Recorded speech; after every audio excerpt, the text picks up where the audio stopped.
Hey everyone, my guests today are Ethan Slater and Nick Blaemire. Ethan is an actor, writer, and musician. He was nominated for a Tony Award and won the Drama Desk Award for playing SpongeBob, the titular role in the SpongeBob Musical on Broadway, which also happened to be his Broadway debut, which is Crazy Pants. He's released 2 albums of his original music, and when theater returns, he will star in the revival of Stephen Sondheim's Assassins. His partner in crime, Nick Blaemire, is a writer and performer, and at 23 years old, Nick wrote the Broadway one-night sensation rock musical Glory Days, which now has gone on to be performed all over the world. He has written 5 other original musicals, was nominated for a Drama Desk Award for his performance as John in the off-Broadway revival of Tick, Tick, Boom, and his musical Space Dogs is part of the 2022 season at the Manhattan Class Company, and together, these 2 wunderkinds have written and recorded a concept album called The Edge of the World, starring 2 previous podcast guests, Norbert Leo Butz and Lily Cooper. So now I have all 4 of you in my coterie of incredible guests. Welcome, Ethan and Nick. Thank you for being on the show today. Thank you for having us. Yeah, honored to be here. Well, I want to just jump right in because I have had the privilege of listening to a lot of this album, and the idea of a concept album is something that people outside the Broadway space may or may not be familiar with. So I guess I want to just talk about, and you guys can choose who speaks first. You're both pretty, no fighting, but sort of the way in which this concept album came to exist. And first, what is a concept album? Yeah, so in this case, a concept album is, it's like a story told through music. It's in this case, we're taking this show that we have, which is ostensibly a stage musical called Edge of the World, and we're telling the story through the songs. And I think one of the things that's really exciting about a concept album often is that each song works as its own tune. It's its own sort of pop, rock, folk track, without necessarily having the dialogue that connects them. It's like very much where we were inspired by the Who's Tommy, and Jesus Christ Superstar is a concept album, and these like these works of I think there's also like this crossover music genre thing that happens a lot when you're talking about concept albums, that it's not just the sort of quote unquote standard musical theater thing that that you're experiencing, but rather sort of a hybrid genre kind of vibe. That feels like my rambly what is a concept album. Nick, take over. Tag. I mean, I definitely concur with all that. I think like the big difference to me is that musicals, while being sort of like an inherently surreal art form, as people just like pick up and sing when they're feeling it, they can tend to be a little more literal sometimes. And like, I want to go to the festival. And I think what we've been interested in and inspired by, like Ethan said, is stuff that's a bit more refracted and sort of gives you clues as to what's going on, but that involves the audience a little bit more in like piecing together what's happening and where it's happening and how. And I think now like it's actually like, I feel like I see musicals everywhere. I'm like, I watch a horror movie and I'm like, oh, the scares are the songs of the horror movie, or the, action scenes are the songs of an action movie. Or like, there are so many bands like the Decemberists or Mountain Goats who release these albums that feel very cohesive. Lemonade, Beyonce, like these are concept albums. These are like, they have their own innate emotional arc, but they're not spoon feeding you all of the givens. And I think that really opens up a nice dialogue with the audience that as a listener I'm really into and felt really right for this particular show. So tell me about you guys coming together. Have you worked together before? Yeah, I mean, we worked together as actors on the development and world premiere of SpongeBob. And so we knew each other in that capacity, and I was a fan of Nick's writing. And so like we you know, had worked artistically together, and then I was working on this thing and asked if he would be helpful, a helpful eye as a friend. And he saw the couple of tunes that I'd written and was like, yeah, I think I connect with this and would love to help craft it with you. So So then was did that's when we you, started on Edge of the World. well, go ahead, Nick. Go No, for no, no, Nick. please. Tag for Nick. Yeah, I just think it's an amazing thing when, I think we all know that like acting is the gateway drug for artists, right? It's like the thing that you get taught in middle school, and it brings you into the world of creativity. But then, as you get older, you start finding all these different facets, and I certainly got obsessed with writing really young, and I'm from DC. Ethan's also from DC, and so we had some like parallel experiences and favorite theaters, and grew up kind of like around. DC has a really good kind of indie theater scene, and it was something that as we were working on this big honking commercial musical, we're talking about like our mutual love of like just a little guy, and Ethan had written these amazing songs. And I feel like something that, as you so kindly introduced us, Ilana, I wrote a show when I was 23 that had a crazy trajectory and taught me a ton about like both what I knew and what I didn't know. And the biggest thing that I didn't know was structure, and just like the value of structure and efficient storytelling. And so I'm older than Ethan, and so as I was listening to Ethan's stuff, I was like, let me just save you the time that I wasted or used to screw up, to just like, I see what you're trying to do. And I think maybe like me pushing back on you can help you crystallize more what you mean. And it became just this really fun dialogue that like in a lot of ways was just for fun at first, and then became, I think, as with the best things, the fun turned into like, oh, wait a minute, like, do we have something here? And if so, what do we do with it? And now there's a pandemic, and what do we do with it in a pandemic? And that brings us back to concept album, which was kind of the only version of expression we could figure out, that really made sense.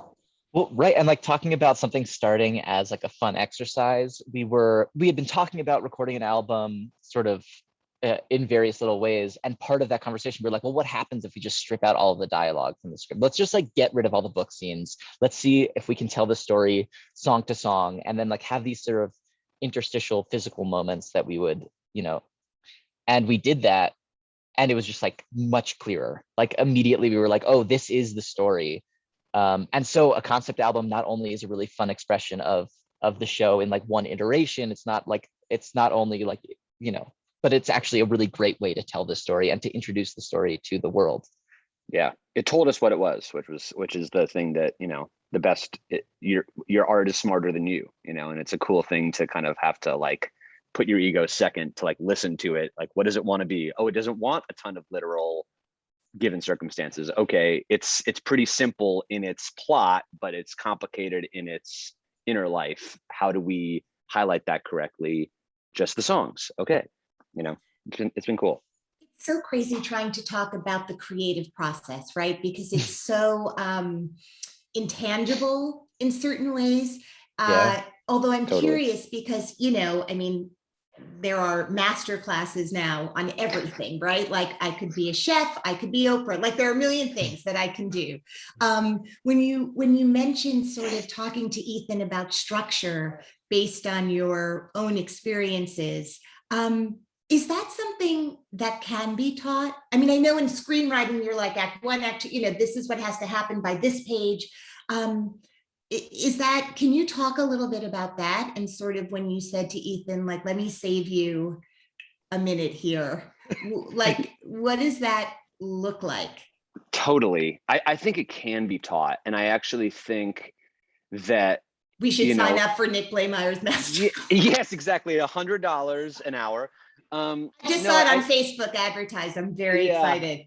I don't know how it got there. I'm not on Facebook, but they still have my information running without me. Yeah, Um, that's another yeah, conversation. it truly is. Yeah. But yeah, I think it's like the left brain, right brain interaction, right? It's like right brain is where the magic and the inspiration and the emotion are, and the left brain is the math. And I feel like one thing that I realized sort of in a sort of high impact way in my crash course in writing for Broadway was that everybody sort of hands the keys over to the creative and is like, hope it goes well, hope you're a genius, whereas in movies from the beginning of time, there has been a real sense of we only have so much money to pull this off and we want to spend it correctly, and uh, there's a math to the magic. And what I started realizing when I started working in movies was this 3-act structure is not that different from the 2-act structure of a 2-act musical, or the 1-act structure that most, like, so like Bat Boy or some of my favorite off-Broadway musicals are like, because there just is an inherent beginning, middle, and end, everything. And starting to realize, okay, as I was saying about action movies or horror movies, like there's a moment in the first 10 minutes of every movie where the character implicitly states their want, right? And that's their I want song. And so often we sort of value inspiration and like the deity coming down and sprinkling fairy dust on us over perspiration and knowing what way to work is actually helpful to your telling your story better. And I think something that really like just shocks me is the feeling of when something is said clearly in the right spot in a story, and how much it hits and how much power it has going forward, how you don't have to restate or create like a overcomplicated plotting to keep people interested. Like if the audience can identify themselves with the characters and feel like, oh, I understand this person, or I am this person in some way, then they'll go anywhere with you. And it's there. So it's like, to think that there isn't math to that, I think is a little idealistic. And I don't mean to say that it's cynical to think about it that way. I think it actually is the portal to the most fulfilling version. And it's been a fascinating experiment, because obviously like there is this piece of it that is, as Ethan was saying about cutting the book, like that wasn't a math problem. That was really trial and error and writing a whole book and realizing like this is not right. And so it's just Stanley Kubrick, there's 2 quotes that I love. Stanley Kubrick talks about like letting God into the room and like letting the mistake into the room, and the idea that something on the day will happen that will screw up your plans, that feels, speaking of another quote, John Lennon's, life is what happens when you make other plans. And then another quote that I love is this idea of building the bones and then smudging, which is a Susan Sontag quote. And I love that too, because it just allows for, both sides of your brain to have equal say in a storytelling process. Ethan, I feel like Nick just told us that you have actually written the entire book to this musical, or much of it. I think that's what I heard him say. That we did it together. We did it together. Yeah. No, I think that there was like one of the things that I really love about writing also is like reading 24 books that all say the same thing in different permutations, and then like using that as sort of this backbone to like lay the inspiration on. And there's something that I see in a number of those books that Nick just sort of referred to, which is like, actually what you should do is write your first draft and then go through and try to structure it, because the structure is going to be this really helpful way to lay something out. If you know the structure, your first draft will have that baked in, which is sort of a really nice thing about it as you like, learn more and practice more. But like in my experience, like that's also a really nice thing, is like let the inspiration flow, and then as Nick said, like perspire to make it it work. What But like was the burning desire to tell this specific story? Because it has to, I mean, you're going to stick with something for a really long time. You have to really want to tell this story. So unless you're a gun for hire, which was not the case in this particular artistic endeavor. So what was the thing that you were like, I want to write about this? I mean, honestly, I was like making a list of all of the things that I would want to write about. And I was like, okay, well, like, let's today, I don't know what I'm doing. So I'm going to write like 20 ideas down. Okay. And I probably wrote 5. And then like, I just sort of kept on doing that. And this one idea that just like sort of kept on sticking with me was that I wanted to write the story of like a boy who was raised in isolation in rural Alaska and uses his imagination to cope with the loneliness of his surroundings. And why, like, how did that even come to you? Because that does not sound like your personal childhood experience, correct? Right. No, it's not my personal childhood experience. But a lot of it, like, you know, I think that there are elements of it that really spoke to me. This idea of like feeling isolated in different ways, even when you were surrounded by people. The idea of like being an incredibly imaginative kid. Honestly, like a big part of my like self story, my story of self is that like until I was 10 years old, I just like lied a lot. Like I told a lot of lies. And now I like to recontextualize and reframe that as like I was a storyteller. I was telling big stories about little things. But there was like a moment I remember in sort of like early middle school, like 6th grade, where I was like, oh no, actually this is not a good thing to do. Like telling people things that aren't true invalidates everything that you say that is true. And so like I remember that being a big learning moment for me. But as a kid who was telling stories all the time, you know, that was just sort of how I saw the world, and I started to believe them a little bit. Like I remember telling my cousin that I was being followed by a CIA spy, and like obviously that's a game, right? Like that's a game that kids play. Like, oh no, I'm being followed by the CIA. But I like sort of got really into it and like really started like believing it, and, like, you know, was hiding in things and like doing all these like goofy little, you know, kid things, but they were really real. And like, who knows what that comes from, like delusions of grandeur as a kid or whatever it is. But like, I wanted to write about that in some way. And I think that this was a way to do it, which was like, take away all of the other variables, take away the idea of trying to impress someone or it's just like you're building your own world because there's nothing else. Okay, first of all, I love Edge of the World, and it's going to go on, I would imagine, to be performed either in concert or become an actual show that people get to see. And that is so thrilling. But I also really encourage you to write the show about the kid who lies all the time. And I want you to remember every single one of those things, because just as an aside, I'd like to help you with that. I had a similar thing.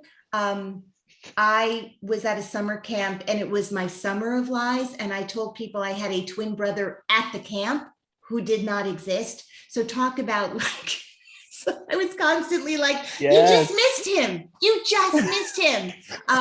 And that you're like, as people walk into the room, you're like, bye. Oh, no, he just wait, I want you to meet my counselor. Oh, well, he'll be right. So I think that, just as an aside, it's such a fascinating thing. The things that we choose to make up and what other kids have that we think we want. I wanted to be adopted. I wanted my parents to be divorced. Anything that made me feel normal, quote unquote, was the thing that I tried really hard to create a new narrative around. Anyway, I haven't thought about that in so long. So thank you for sparking. Actually, I'm going to write it. I'm going to write that musical. I have to, I am not lying when I tell you that I also did this. Yeah, for sure. I was heavy set when I was a kid, and I told some bullies that the reason that I was heavy was because I was playing Falstaff in a production of Henry IV, and I gained weight for the role. Good lie, funny lie. Like, but so what the hell? That's a sophisticated lie. But what am I doing? Falstaff. But Falstaff. I mean, he's a great character, a lot of great lines. I would have known anything about who Falstaff Oh, bullies, you don't know who Falstaff is? That's on Oh, Just you. let me hit him, pull out hit him my twice. copy. Oh God, my quarto. But I do think there's something, listening to both of you talk and be taken back to that place. Like clearly we're not alone, thankfully. Yeah. And B, there's something just really fascinating about, Ethan, what you said, like this idea of where does the truth end and the lie begin? And obviously we're dealing with that so much now in this idea of like, well, I believe what I believe because it's my opinion. And it's like, right, but you're not a doctor. And it's something that I think is sort of like a strange contract with humanity that, like, we're all gonna find that line together as a collective. And I think in a way that was like one of the things that really drew me to this idea, was that in society, that is a real trust fall that has been, a contract that's been broken over and over and over. And society is just like all this scar tissue of like what to believe and who to believe. And so Ethan's idea of really cleaning that slate and going out to, a place where there is no one, ostensibly corrects the problem, but you're bringing yourself with you and you're an imperfect human. And so you're going to create a new society with all of the same foibles that have plagued humanity forever, even in this new potentially, a place without any variables. Right. And Neutral. Yeah, right. And I'm so fascinated by that. And I think that creates, and especially between a father and a son, and we have the great Norbert Leo Butz playing Henry, the father, that like, it's just a really imperfect, messy situation of like what people pass down to their kids. As you were saying, Ilana, like, why is it that like when your parents are divorced, or when someone's parents are divorced, you think, oh, maybe that will give me like a little more of a contour or like a street cred that like my like, together parents like don't give me. And it's just so strange how that stuff is true for everybody, until you're in it and then you see the mess, and then the mess is actually, we are living in more of the same mess than we necessarily give each other credit for. But clearly in this podcast, we talk about, we're all living in the same mess of our childhood lies. Yeah, which is just bananas. But I also want to talk about, because people will listen to this album and I want them to listen to it and then they'll hear how beautiful it is. And also just the music itself. The lyrics are fantastic. It's such incredible storytelling. Lily Cooper, who when she was on the show, I think she said you guys went to college together. Yeah, Ethan, we went to you were at college together. Vassar. That's right. And so there you are on Broadway together, and all of you. And Norbert is everybody's favorite, right? Like we all grew up listening to him, and the headiness of working with the person you've admired, lying on your bed, holding the liner notes and having them in your ear. And now he's the star of this thing you wrote. Must have been pretty magical, I can imagine. You have both had really tremendous success at the very beginning of your artistic lives. And I want to talk a little bit about how do you think about that? Yeah, it's a good question. I can start with a little ramble. I think that like it's impossible not to be aware of the sort of privilege of that and the right place, right time of it all. I ended up being asked to audition for SpongeBob because I auditioned for a summer stock theater and they were like, oh, this kid's a little square and we're having trouble finding someone to play this role. We've been looking for 7 months and like, let's just see what happens. So like, I feel really, lucky. I was very prepared for it and all of that. So, if you're a young person listening to this, it's not just luck. I was prepared for the audition and blah, blah, blah, all of that. But like, I was also really lucky that happened. And it's sort of impossible to forget that because the ride is so wild. So I also feel really like grateful that that has turned into opportunities to work with people who I really love and respect. And like, Nick is somebody that I met through that wild ride. And there's just like all these amazing people that I met. So I think that the biggest thing for me is like, I feel very privileged to have expanded my network of friends and artists at a young age, in a way that I would have been able to do, but differently. Anyway, I feel very grateful for that. I also think that like there is no resting on your laurels in some ways. Like there are ways in which the early success feels like it's continually helpful and whatnot, but also it feels like it is what it is. It was one thing that I'm very grateful and lucky to have done, but also what's next is sort of always how it feels.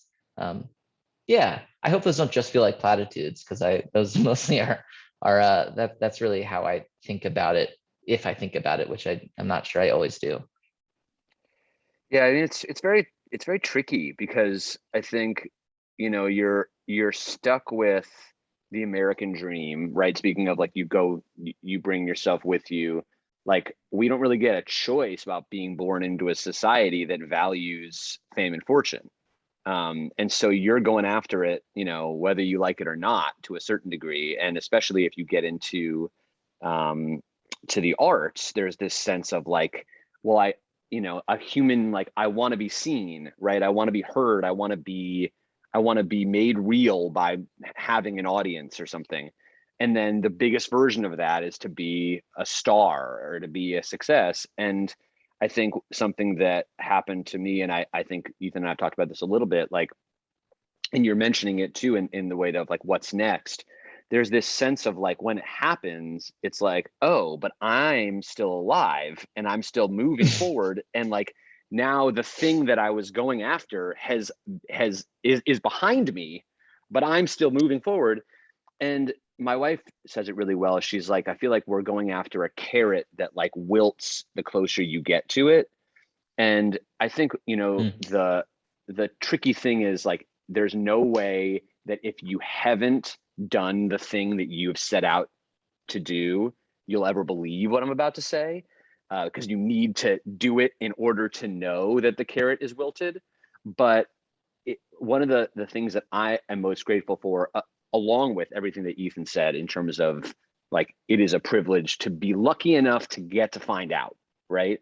But that in finding out and realizing like, oh, my entire life is not fixed and I'm not set for life and I have to continue to fight and work for my next job, it's really put the focus more on the fun of it and the process of it, and being like, this making something is like kind of a holy act, and I am fully obsessed with it, and it gets me up in the morning. And yes, I want the job, and yes, it hurts when I don't get it, and yes, a lot of the time is spent trying to get it. Mm-hmm. But on a good day, it's about the doing. And we all know that that's a platitude for sure. But it's just, I mean, and Ilana, I'm sure you feel this. I mean, I admire your career so much. I'm a Lois and Clark fan. Like I love looking at people's careers and thinking about like, oh, they did that and then that. Like, it's all so fascinating.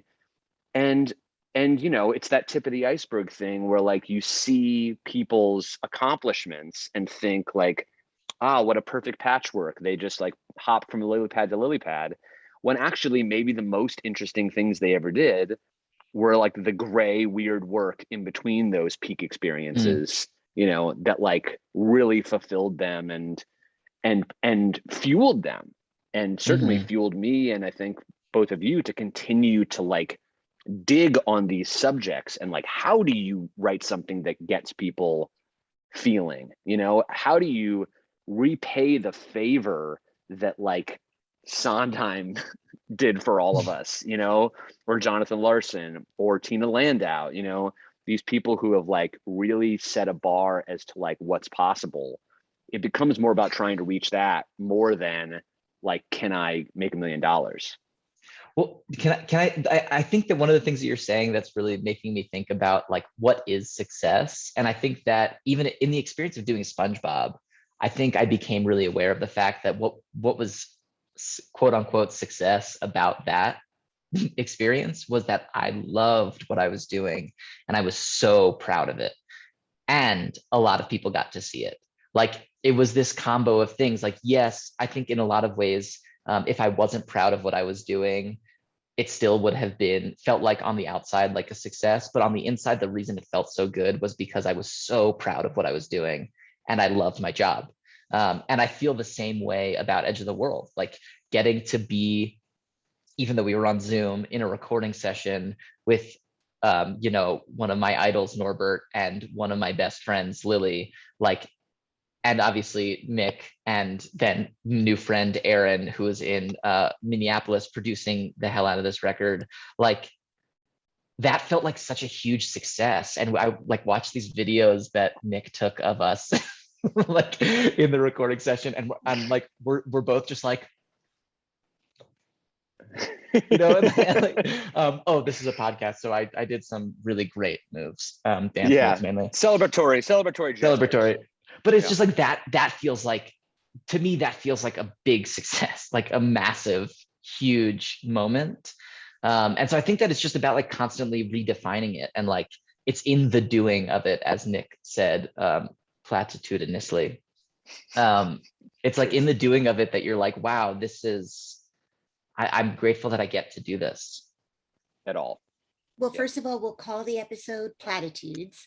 It always needs a good title, and platitudes is such a good word. You guys are two of the most talented people that I've had the privilege of talking to, but I didn't know how kind you would both be. You hope, and it's always wonderful when that happens. And they're not necessarily intertwined, talent and kindness, as we know and read about on the daily. So thank you for not just making beautiful work, but for giving others opportunities to do things that make them feel the way you guys just described feeling when you love the thing you're doing. I know both Lily and Norbert and everyone involved in this project felt like it came to them just at the right moment that they needed it. There was a sweet spot with Lily being pregnant, Norbert where he is in his life. Like it was so serendipitous that you guys wrote this piece, and that in the pandemic, which, this episode's going to live forever, right? In the world, but we're in such a specific moment in time that already is so hard to hold on to as we start to go back into some things we did before. And to have your record kind of be a part of the things we get to listen to in this next moment in our lives is kind of amazing. And then we'll get to listen to it later on and kind of remember the first time we heard it. And now you guys made that album that's going to be that thing for so many people. And it's really incredible. And I just so look forward to seeing all the things that you do. And thank you for bringing so much joy into it. Because we all it's intoxicating. It's totally intoxicating. So thank you. You're welcome. So thank you. I'm going to ask you each before we go. Nick, I'll start with you. Can you share a little known fact about yourself? Little known fact. Yeah. When I was 4 years old, I had open heart surgery. And it is probably the root of everything about me, in that, like, I was so young. I was the oldest kid, so my parents' first kid, and they were totally worried I wasn't going to make it, and I had no concept of that, and I was in the hospital for 4 days, and now in a surgery that, like, now happens in it's like outpatient now. It's not even a thing, but back then it was really scary for my parents, and I think it put, a lot of just sort of life is precious, like right at the forefront of my brain, subconsciously, in a way that has been both great and hard for my life, and that like each moment feels so precious that when I don't use it or I misuse it, I feel like I've like really, you know, wasted more than maybe I have. It's just, as you said, like life is really hard to hold anyway. And then you add what we're going through on top of it. And it's like, you know, there's a sense of like, we just got to lean back and like, let the wind carry us to a certain degree. But I can't extricate that from my mindset on living. And it's something that like, I don't really talk about a lot, but you know, totally happened. So that's a little guy. Nick, Wow, Nick. Ethan, were you, Beautiful. unless you say you were the child prodigy surgeon who did that operation, nothing you say is going to be very good. Sorry. That's right. That's right. No, that's okay. No, well, I was actually the architect who built the hospital. That's right. Little That's known right. fact. Exactly. right. In fact, I mean, Boom. not a big deal, but CIA's on your tail. you can't pull that. You gave me a start. I'm so sorry. A start? Yeah. Give him a start, Nick. He got very take off. nervous about it. Land. You gave me a start. Oh my word, he was so scared. Scared. Blaemire. All right, Slater. All right. Well, slightly It's not a different angle of competition. childhood. Exactly. A different. No, yeah. I'm gonna take it in a slightly different angle, which is that I was also just want to say really quickly how like what a beautiful like way to understand this moment that happened in your childhood, Nick. I haven't heard you talk about it like that, and that's just anyway. When I was a kid, I was deeply obsessed with baseball, and I collected baseball cards and have thousands and thousands and thousands of baseball cards. And I was like obsessed with memorizing lineups of different teams. I still remember the 2004 Baltimore Orioles mostly. I was like super into it and convinced I was going to be a Major League Baseball player until I was in high school and realized I wasn't very good at baseball. But yeah, I don't know if that's actually, it was like this interesting, huge part of my life that is not a part of my life anymore. I go to maybe one baseball game a year if I'm lucky. I like, I'm just, it's just this interesting thing that I don't feel sad about having lost a little, but I do feel a little nostalgia about it. Well, there's this element of like, wow. Theater's a team sport, right? You're playing a different kind of team sport. It's so true. I mean, I think that's right. Like there's a reason that I loved not just playing baseball, but like knowing all about baseball teams, was I was like, I was obsessed with like that sort of like 1950s folklore of like sending a baseball to the New York Yankees and they would send it back and they've all signed it. And you're like, wow, like Mickey Mantle and all his teammates signed my ball, Totally. And so I would try that. And I think I never got a ball returned, but like I was very obsessed with like, whatever. It's okay. It's fine. Like I'm super over it. Have you sung the national anthem? Do they, I feel like it's mostly women I see that they ask to kind of open the games with, but I feel like that would be kind of an incredible full circle. Did you do it? I did. I sang the national anthem at a Mets game, and so how was that? Awesome. Yeah, it was there you go. Awesome. Full circle.